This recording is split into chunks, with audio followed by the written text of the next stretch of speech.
Welcome to Beyond the Good Girl podcast. I say podcast, but really it's just going to be more of me telling some stories from my life um, about the good girl. So, who is this good girl that I'm talking about? I'd say the good girl is the part of me that always wants to be putting on their best performance, that wants the bit that you want to show to the world and um, and control how people perceive you, control how people think of you, when inside there may be all sorts of chaos going on. And my good girl, she has some tells. I mean, we all have one, and you know, they all react in different ways. Mine is an overachiever. She's an overperformer. She's a perfectionist. She can go very quiet in certain rooms. She's very conflict avoidant. She wants to make everybody like her, total people pleaser. Um, and she also has wild flights of imagination.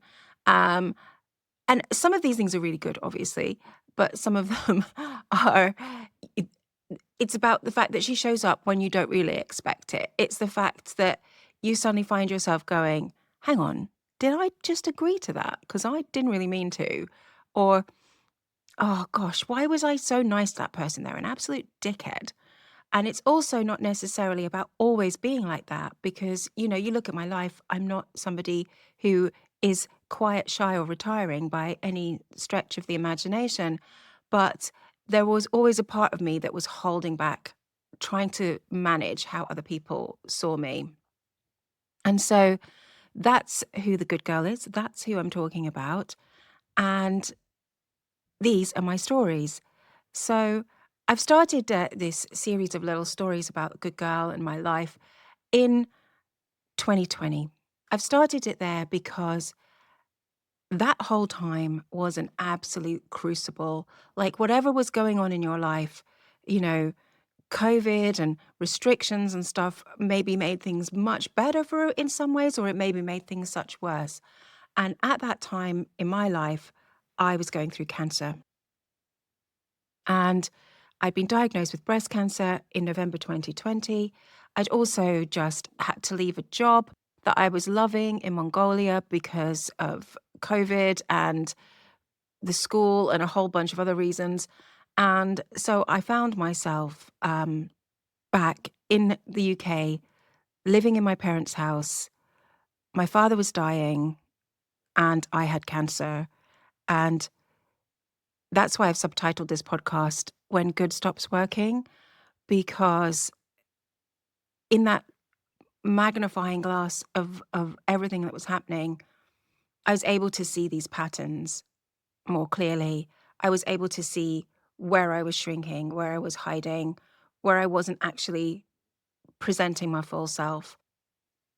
So the first story I've put together, the story for today, is about how the good girl wants to manage things that are not really even possibly manageable, like the outcomes of tests that you have no control over. So the first episode is called "The Good Girl Gets a B minus in Chemotherapy."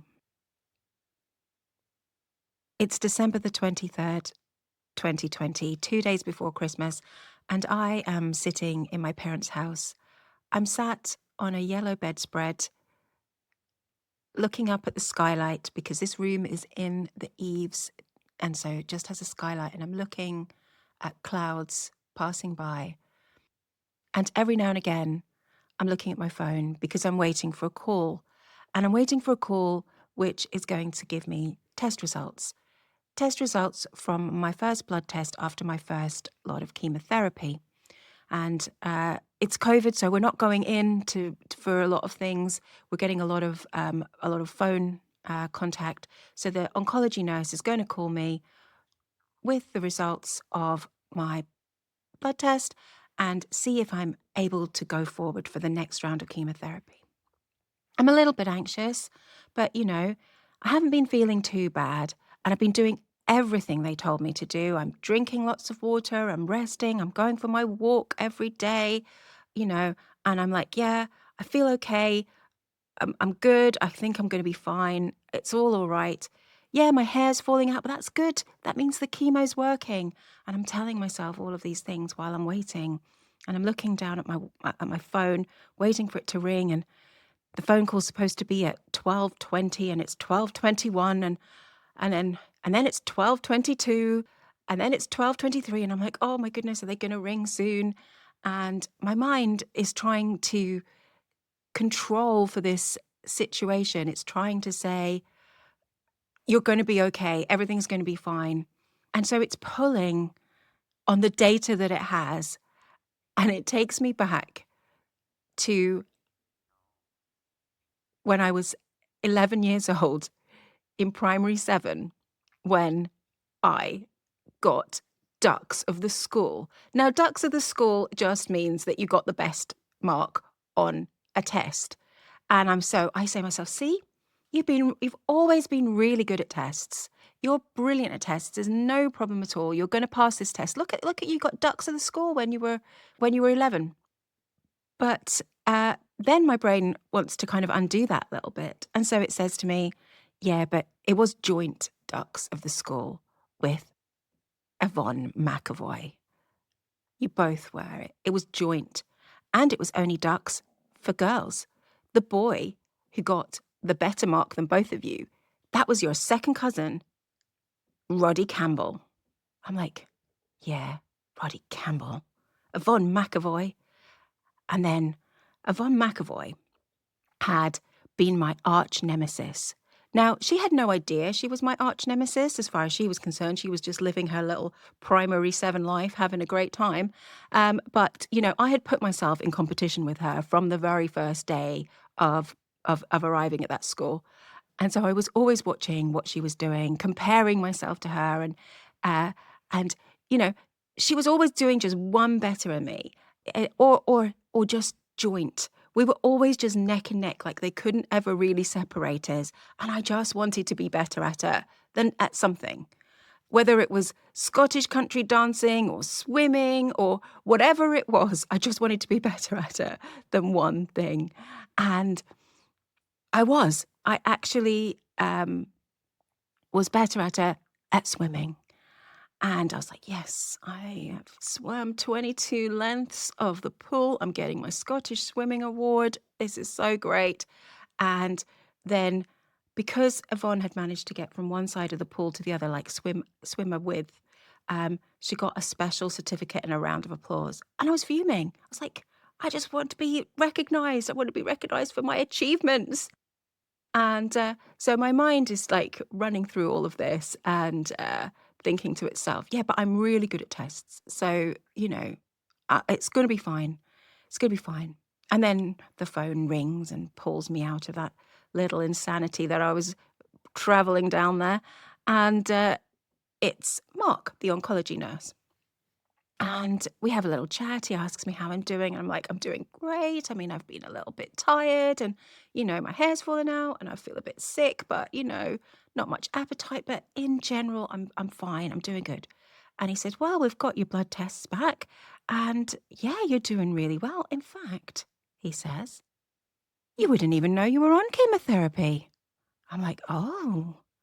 And before the call is even over, before I've thanked him, booked my next appointment for which will be for my next chemo, which will be New Year's Eve, I am off down the road of my imagination.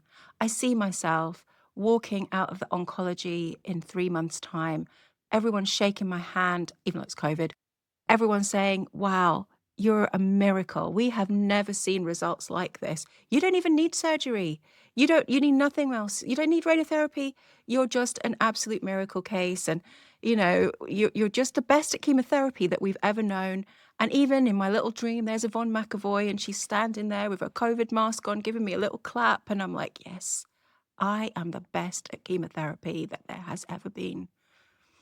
And so, by the time I go through to the living room to see to my mum, and she's like, how was the chemo doctor? Was he pleased with you?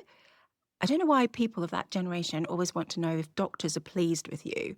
And I'm like, yeah, mum, he was very pleased with me. In fact, he said that, I don't even look like I'm on chemotherapy. And she's like, oh, that's amazing. That's a miracle. Oh, just what we're praying for." And I'm like, "Yeah, yeah, it's going really well." So now I'm like basically going into to the New Year's Eve set of chemo with this amazing belief that I can do no wrong when it comes to chemotherapy.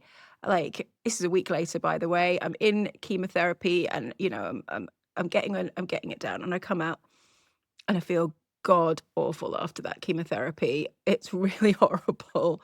But I keep telling myself, it's doing its job, and I'm going to be the best at chemotherapy that there's ever been.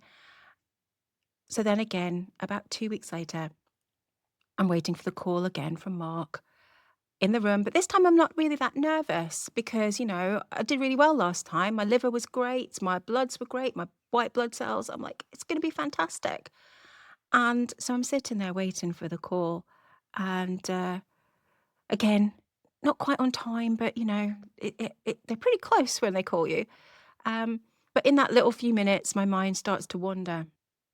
And I say, yeah. And I start thinking about how good I am at tests again.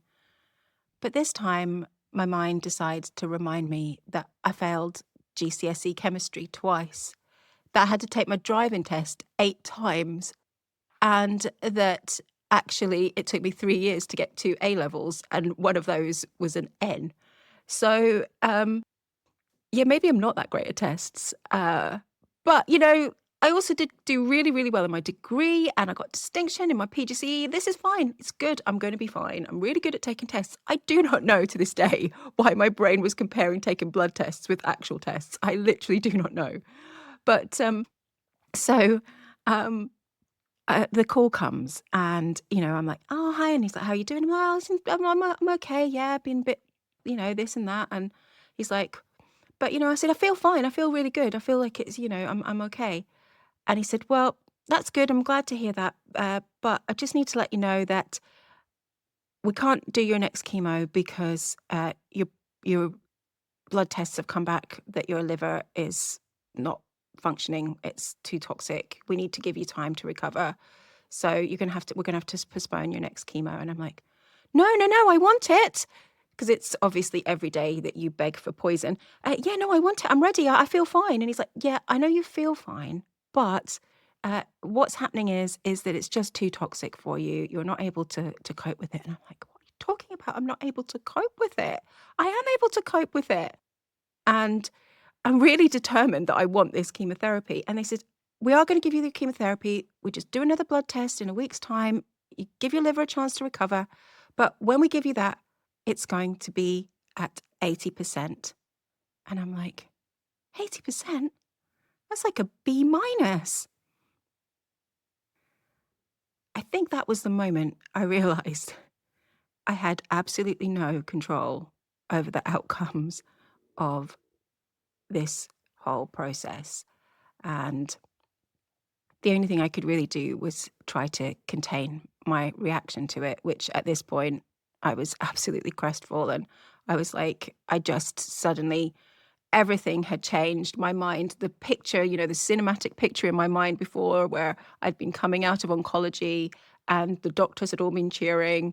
This time I was basically walking out with, them saying, "I'm sorry, you're not going to make it." There's Yvonne McAvoy standing there in her funeral garb. Everyone's sad and crying, and I'm wondering if anyone's even gonna turn up to my funeral because of COVID, and I'm like, I've gone in the complete opposite direction within a minute. Yeah, you can't control the outcomes of a test, and the waiting for the results is torturous, and I'm gonna have this is the beginning of what turns out to be a 2-year journey. I am gonna be waiting for tests over and over again. My mind is going to be doing crazy things. But yeah, I finally realize I can't really influence this. And I'm just going to have to take it one day at a time. So if you've ever been waiting for test results and your mind's gone crazy places, I'd love to know in the comments, or you can go visit my website at beyondthegoodgirlpodcast.com and message me there. I'd love to hear your stories of where your mind goes when you've been waiting for test results. If you know someone who's waiting for a test result right now and they might need a little company, forward them this little podcast episode so they can feel a little bit less alone in their waiting. And if you're interested in hearing more up-to-date stories about the good girl, because she keeps showing up. She has lots to do. I know I spot her now. I can spot her in an instant. I'm like, oh, there she is. There's the good girl. But she shows up every week. So every week I write a newsletter, and you can sign up for that on my website as well, which is, again, beyondthegoodgirlpodcast.com. And you can hear how I'm dealing with her, because now I have some ways to deal with her. I have some methodology for actually, well, I say deal with her, but actually I'm just very compassionate towards her. And I'd love to share some of that with you as well. So do head on over to my website and sign up for my newsletter. Thanks for listening, and see you for the next episode, which I've titled, I Absolutely Know I'm Going to Die, and Other Predictions That Haven't Come True Yet. See you next time.